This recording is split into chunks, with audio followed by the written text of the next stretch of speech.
It was the week before Christmas, and all through the house, a creature was stirring. And boy, what a rat.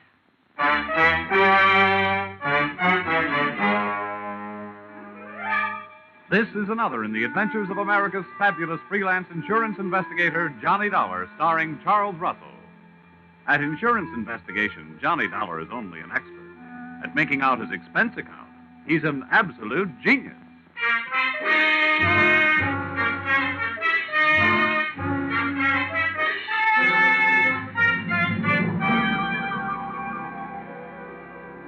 Expense account submitted by Special Investigator Johnny Dollar to Home Office, Industrial Insurers Incorporated, Hartford, Connecticut.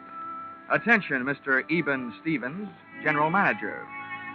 The following is an accounting of my expenditures during investigation of small-time swindles of big-time department stores. Or how I played Santa Claus and almost got left holding the sack.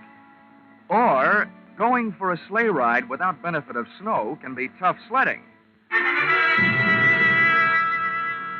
Expense account, item 1. $1, tip to messenger who delivered this assignment writing by hand to my apartment. Thanks, Mr. Dollar. You have never been known as a fast man with a buck, Mr. Stevens, and I must say your note to me also marked you in my mind as an economist with words. Dear Dollar, our client, the Association of Department Stores of Greater Manhattan, has requested help on the following problem. A young man has been making the rounds of New York department stores during the current Christmas rush. Using his equipment and official-looking sales book, he goes to a business department, makes a quick sale on some large item, writes it up in his furious sales book, takes the customer's cash, and disappears.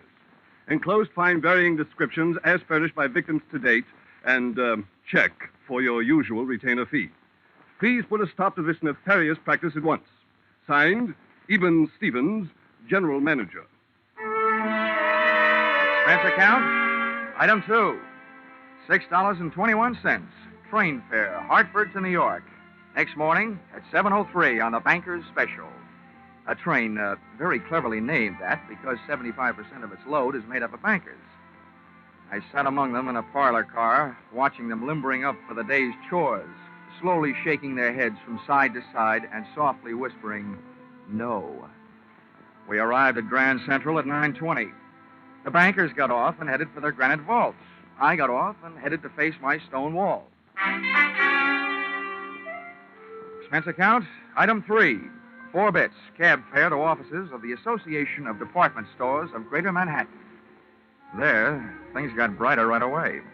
Her name was Judy Whitehall. Boy, how she'd been missed by the scouts for the Copacabana, I'll never know. I have been assigned to help you all I can, Mr. Dollar. What would you like to know first? Your home phone number. Oh, well, maybe we better wait until later for that. How many stores are there in your association, Miss Whitehall? We have 120 member stores, Mr. Dollar. Great. You know, in one department store, I'm the kind of a guy that can't find the glove department. And now I've got 120 stores in which to find someone I don't even know. Well, we do have the man's description. Yeah, as a matter of fact, we have a lot of descriptions, all slightly different. And the regular store detectives are all on the lookout. It's like looking for a noodle in a spaghetti stack. And all the sales personnel have been warned. It's beautiful. What's beautiful? Your face. Well, really, Mr. Dollar. Hmm? After all. Oh, yeah. Oh, yes, I know. Business. Well, before I start, maybe you'd better give me a letter of identification. If I spend all day moseying around department stores without buying anything, I can stand a good chance of getting picked up as a shoplifter. Right away. Follow me. All right. Oh, just a minute. Hello, this is Miss Whitehall. Oh, yes, Mrs. Sandler. Oh, my, that's terrible. My goodness, that's awful. Good gracious, that's worse. Well, the insurance investigator is here right now, Mr. Sanders. We'll be right over. What's so terrible? Well, that man, the one we're looking for, he was in the Miller's store making a phony sale in the camera department. Oh, you also said it was awful. It was. A little girl picked up a camera and snapped his picture, and the man tried to take it away from her, and the girl yelled, and then her mother screamed. And what made it worse? Well, a store detective came running, and the man shot him. Then he grabbed the little girl, camera and all, and ran off. They called the police. Really? I can't imagine why.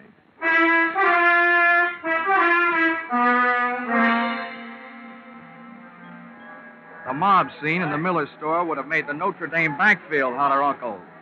Christmas neckties were selling like hotcakes. Only compared to most of the ties, a hotcake would look better on you. The camera department was on the mezzanine, and the store manager, Mr. Santa, was on a rampage. Why doesn't somebody do something? Why can't they find him? I've got men posted on every door. He's in this store somewhere, and... Oh, Miss Whitehall, it's about time. Who's this? Oh, this is Mr. Dollar, Mr. Sandler, from the insurance company. Well, I don't know what you can do, Dollar. I've already got 20 policemen running all over the store. It's absolutely ridiculous, preposterous, and fantastic. That's what it is. Also amazing. Now, tell me, Mr. Sandler, about that little girl who picked up the camera and snapped the culprit's picture. Did they find her yet? They certainly did, in the rug department. She'd been shoved in the middle of a pile of 9 by 12 Orientals on sale at $123.50. She was scared, but not hurt. Now, the girl was found without the camera, I suppose. Naturally, but the camera wouldn't do us any good. After all, I'm sure the camera didn't have any film in it. They never do when they're on display. Well, how about the store detective, the one who got shot? In the hospital, Miss Hall. They'll call me here as soon as they find out how badly he's been hurt. Well, look, getting back to that kid, was she able to give you a good description of the guy who grabbed her? She hasn't stopped crying long enough. Well, how about her mother? Neither is she. Well, where are they now? They're in my office. That's why I'm staying right here. Where is your office? On the 8th floor, right next to the credit office. Well, this may be the first time I ever got past the credit office. Come on, Judy.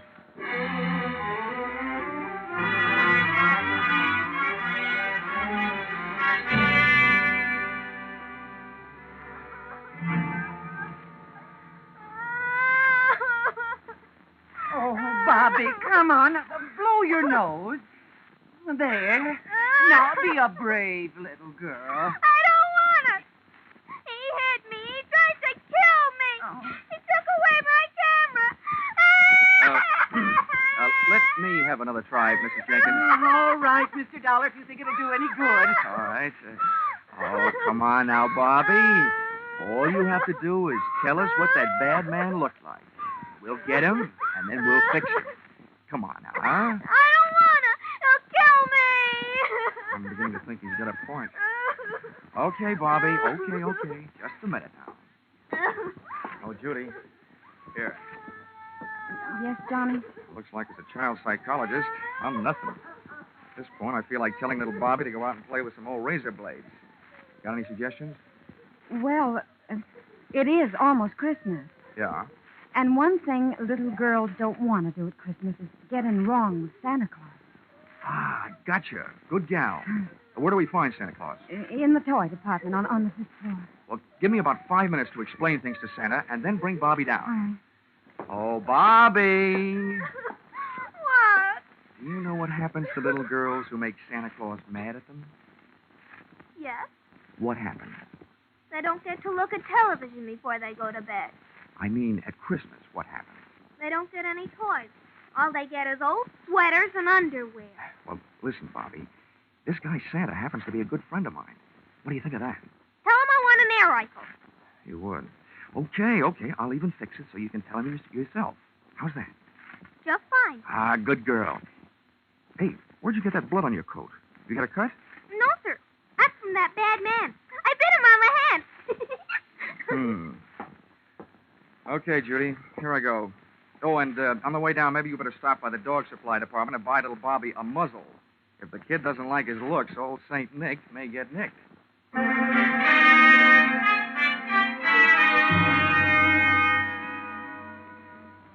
Department stores should have some kind of a congressional medal for salespeople who work in the toy department just before Christmas.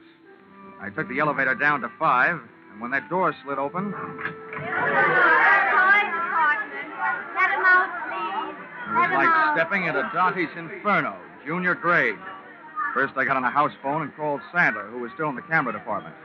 He'd had word from the hospital. The store detective had died without regaining consciousness.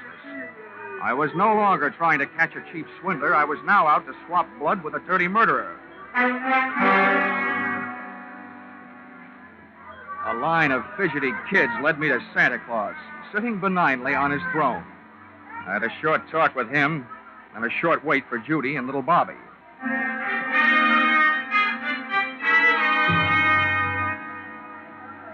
Okay, Santa. Now we've got to make her talk. That is, you've got to. All right, Dollar. All right now, kiddies, you'll have to wait for a moment. We have a special little visitor coming to see me. Hello, Johnny. All set? Yeah, all set. Okay, Bobby, my girl. Now just let me give you a hoist up into Santa's lap. He wants to ask you a few questions. I want an air rifle. Now, you be a good little girl and answer all Santa's nice questions, and you'll get it. But not where I'd like to give it to. Now, up you go. Yes. Well, there we are, honey. Now, tell me, what do you want for Christmas? I want an air rifle. Well, we'll see what we can do about that. Tell me, have you been a good little girl? Yes, sir. Well, first we'll just have to look up your name in my little black book and make sure. Pretty good. All but one little thing. What'd I do? I didn't do nothing. Well, that's just it. You see, Bobby, I have a note here that today some people asked you what a certain man looked like, and you wouldn't tell them. Is that right? I'm afraid. I don't want to tell. They can't make me. Well, Bobby, maybe you and I had better talk this over. If you won't do something for us, now, how do you expect to...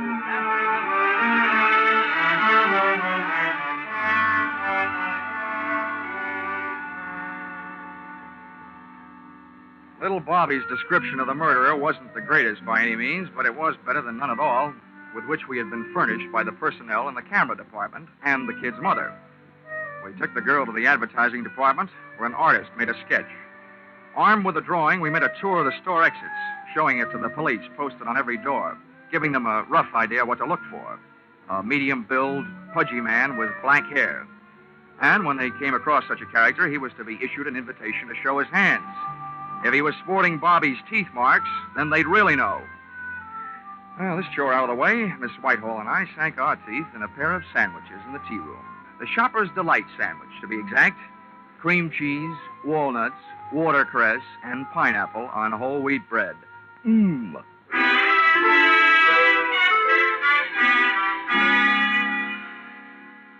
We found the store manager, Sandler, back in his office. He, too, was eating, but he was on a diet of straight fingernails. Oh, terrible, terrible, terrible. That's what it is. Now, don't worry, Mr. Sandler. He'll be caught. As a swindler, he might have gone on for years. But as a murderer, it won't be long, believe me. Oh, what to do?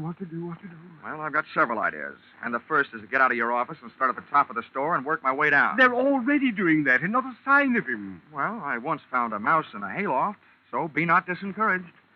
And a pretty little mouse she was. Oh, dear. Oh, please, try to relax, Mr. Sandler. Everybody's doing their best. Yes, I'm sure they are. It's just that I... Oh. Hello? Yes, it's Mr. Sandler. Oh, no. Where? How long has he been there?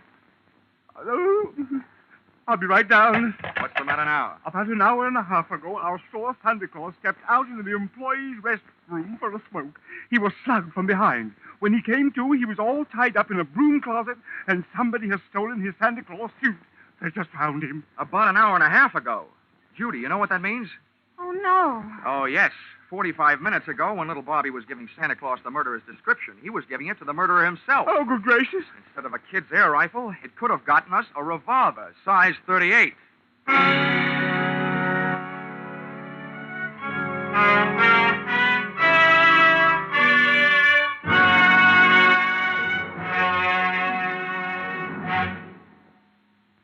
In just a moment, we will return to the second act of Johnny Dollar. But first, CBS is going to bring you one of the biggest presents you ever received from show business tomorrow afternoon, Christmas Day.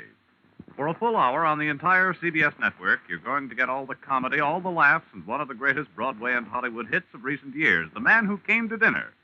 And The Man Who Came will be played by none other than Jack Benny, plus Charles Boyer, Gene Kelly, Dorothy McGuire, Gregory Peck, and Rosalind Russell, plus Henry Fonda and John Garfield as narrators. You'll hear them all on CBS's special holiday hour tomorrow afternoon. Jack Benny, playing the man who came to dinner and breaking a leg, had to stay on and on and on. Now, with our star, Charles Russell, we return to the second act of yours truly, Johnny Dollar.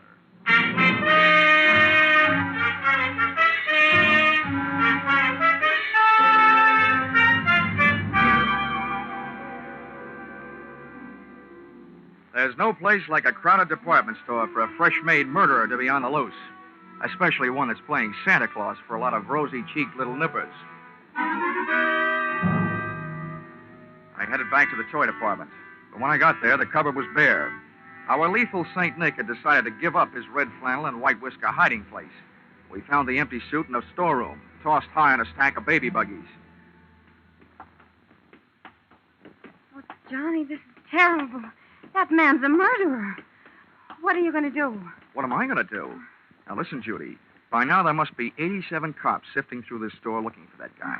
They've got 2 cops on every door. Now, all I'm going to do is help them look. This is one of those everybody's problems. You're right. I guess I'm just getting excited. Well, that you have a right to do. Come on, let's get out of here. I've got an idea. All right, Johnny, I'll Oh, go. Mr. Dollars, thank goodness I found you. Mr. Sandler wants you right away down on 3. An old lady has just been shot in Junior Mrs. Lingerie. Oh, serves her right for not acting her age. Let's go, Judy.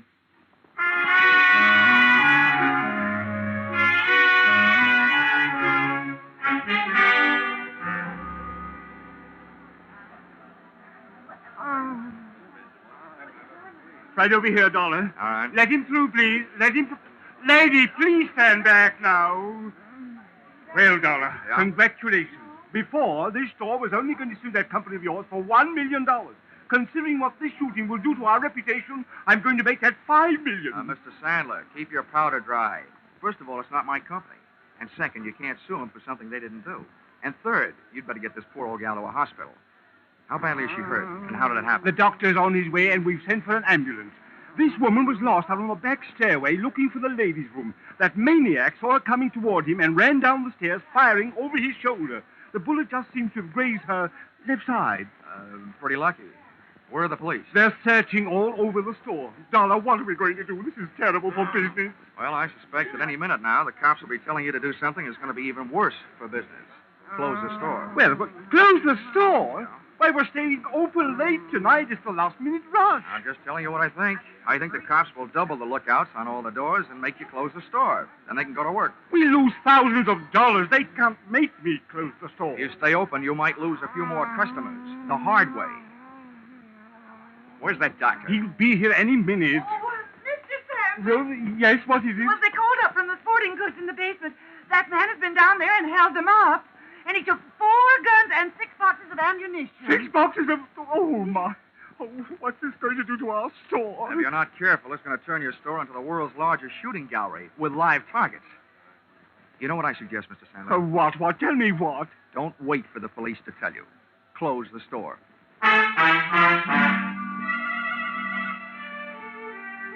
Sandler didn't like it, and neither did the customers, as they filed out of the store past the scrutiny of the police officers, still clutching their unfinished Christmas shopping lists. The process was slow, and while the customers were leaving, the clerks finished up their business, put the white shrouds over their counters, and they too filed out into the early night. The boys in blue, watching the doors, came up with several men answering the general description of our friend with a loose trigger finger, but none of them had little Bobby's teeth marks on his hands. That made it a 50-50 chance that Mr. Killer was still in the building.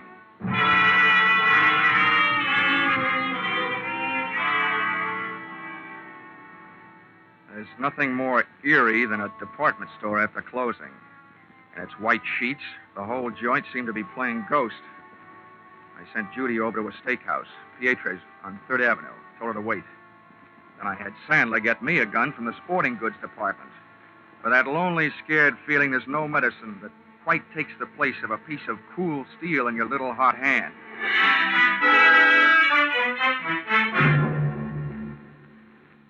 The sergeant, in charge of the police detail, posted men outside all exits. The rest he took up to the roof with him. They were going to run the whole store through their burly blue sieve, floor by floor, counter by counter, inch by inch. Sandler stayed with me down the first floor. Just for fun, I thought I would start working my way up. Dollar, don't you think we should get out of here and leave this to the police? Well, I have several goosebumps that agree with you, Mr. Sandler, but I have a very dangerous habit of trying to earn my money. Oh, this is terrible. Now, look, every counter and post in this store is just the kind of hiding place a sniper would pray for. I get paid for this kind of work. You don't. Now, why don't you go out for a nice, safe walk? It's my duty to stay here.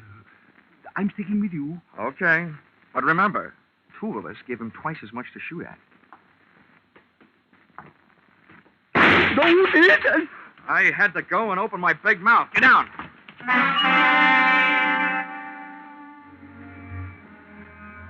Sitting down on that floor could have been committing suicide in itself. The killer's bullet had crashed into a showcase, and a sea of broken glass is a risky place to practice diving. Having to swim out of it was twice as bad, but that's what I had to do. Oh, Mr. Dollar. Now, Sandler, keep your head down. Bury your face in that glass, but keep your head down. Yes, Dollar. Tell me what to do, anything but get me out of here. I have a wife and 3 kids. Well, if you'll do what I tell you to do, your wife will go on having a husband and your kids will still have a father. Yes, just tell me. I don't know exactly where that shot came from, but from the looks of this glass, it must have been from behind us. Now, I'm going to leave you and crawl over near those elevators. While I'm on my way, you rattle around in this glass. Let them hear where you are. Give me about 2 minutes, and then do something to draw his fire. What can I do? Do anything but one thing. Don't stand up. I'll think of something. You'd better. But don't take any chances. No. But what are you going to do? Take some chances.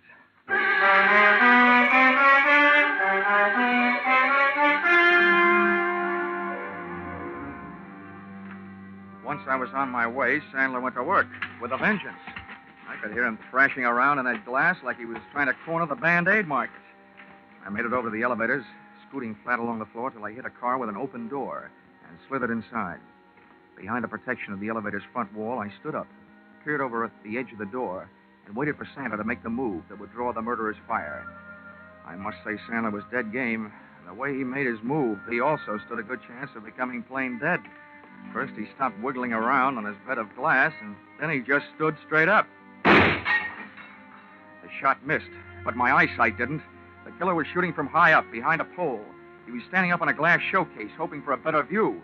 And it didn't take me long to decide to give him a better view of the inside of that glass showcase. I started deliberately shooting his foothold out from under him.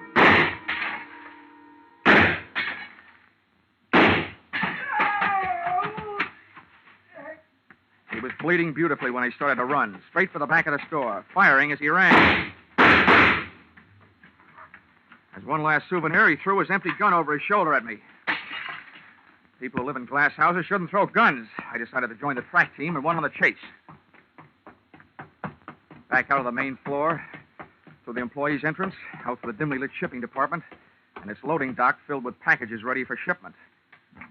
I could hear him moving around among them. Okay, get your hands up and come out. I'm giving you a chance, but it's not going to last long. Get moving. I don't need your chance. I've got something better.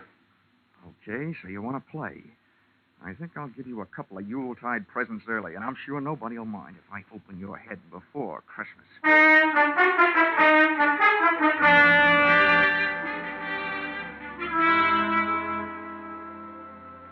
My hot-headed friend was hiding behind a high pile of wooden boxes ready for shipping. I grabbed a heavy, empty dolly, gave it a flying start, sent it crashing into the bottom box of the pile. It was beautiful. The biggest crash since 29.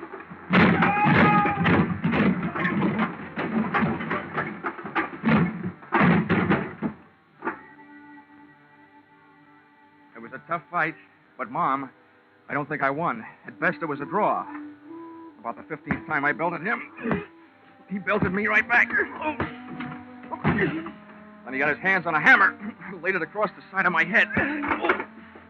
I got the hammer, did the same for him, and made a hole in one.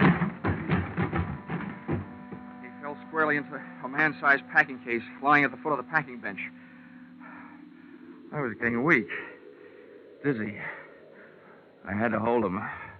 One thing to do. Top a case lying right there. All ready. Nails part way in. Put it on right over him. Nail it on. Good, tight. Good, tight. Good, tight. Everything is going black.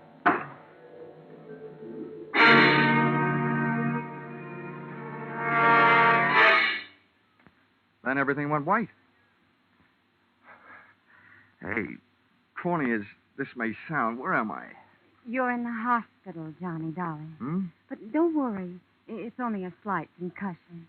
They brought you here last night. Oh, I suppose I have a hammer-shaped hole in my head. No, darling. It hardly shows. Oh, how could it? These bandages covering it up. Well, at least I got him. You what, dear? I got him. The killer. couldn't have. They're still looking for him. Oh, no. Oh, my gosh. What time is it? 11 in the morning. I gotta get out of here. Why? Johnny, please. Johnny, you're not supposed to get up. Oh, nurse!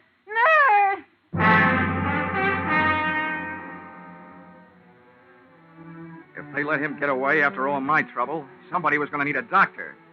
Judy and I hit the department store in 12 minutes flat. 1 minute later, I was in the shipping department talking to the head man. Now, Mr. Dollar, just calm down. Everything's going to be all right. Now, exactly what is it you want to know? That big packing case, the one that was lying right here in front of the bench last night. Where is it? Oh, the great big one? Yes, the great big one. The one about 8 feet long and 3 feet wide? Yes, the one about 8 feet long and 3 feet wide. Well, there was something very peculiar about that case. You're telling me. Where is it? Well, this morning we came to work. The boys saw it all packed up, so they put it on the truck for upper New York State. Oh, no. Oh, indeed they did. But what was peculiar about it, even though they found it all ready to go, later on they found all the merchandise that was supposed to go in it lying around loose. It had never really been packed. Well, then quick. The least you can do is tell me where it went. Well, now that I can do. That box was the boss's big annual charity shipment of goods. That particular box is on its way to some of the unfortunates who'll be spending this Christmas away from home. All right, so where is it? By now, it should be at the New York State Prison, up in Arsening.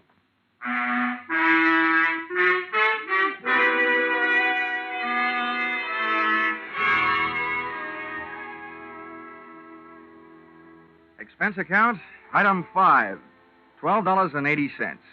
Dinner check at Pietro's, where I had asked Miss Judy Whitehall to wait for me the night before, and where I inadvertently stood her up. Although how a gal can stand up after eating $12.80 worth of food, more than I can figure out. Let's see. Expense account, item 6, $10. Medical supplies for those poor CBS sound men, Vern Surrey and Billy Gould, who had to break all that glass during the show. Expense account total, $511.50. You may think this amount is a little high, but isn't everybody at this time of the year? Signed, yours, truly, Johnny Dollar.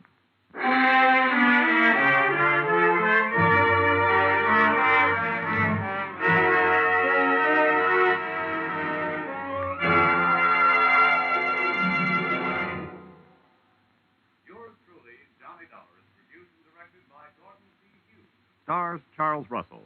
Script by Paul Dudley and Gil Dowd. Featured in the cast were Jay Novello, Georgia Ellis, Marlene Ames, Parley Bear, Paul Duboff, and Connie Crowder. The special music is written and conducted by Leith Stevens. Your announcer is Bob Stevenson.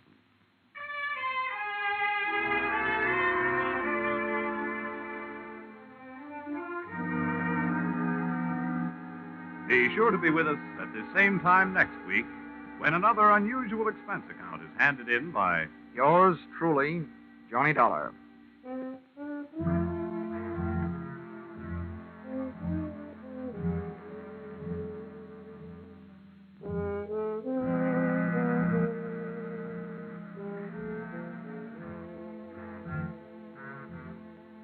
Those two pleasant gentlemen of music, Vaughn Monroe and Gene Autry, will be around with special Christmas music tonight on CBS. On his caravan, Vaughn will feature a medley of Christmas carols. And you'll hear the maestro and his band featuring Vaughn's new song success, The Jolly Old Man in the Bright Red Suit. Gene Autry will bring you Christmas music and the Christmas Eve story, Western style. Be sure to hear these two Saturday night CBS stars, Vaughn Monroe and Gene Autry, on most of these same CBS stations. Now stay tuned for Vaughn Monroe's Caravan, which follows on most of these same stations. This is CBS, where yours truly, Johnny Dollar, meets adventure every Saturday night. The Columbia Broadcasting System.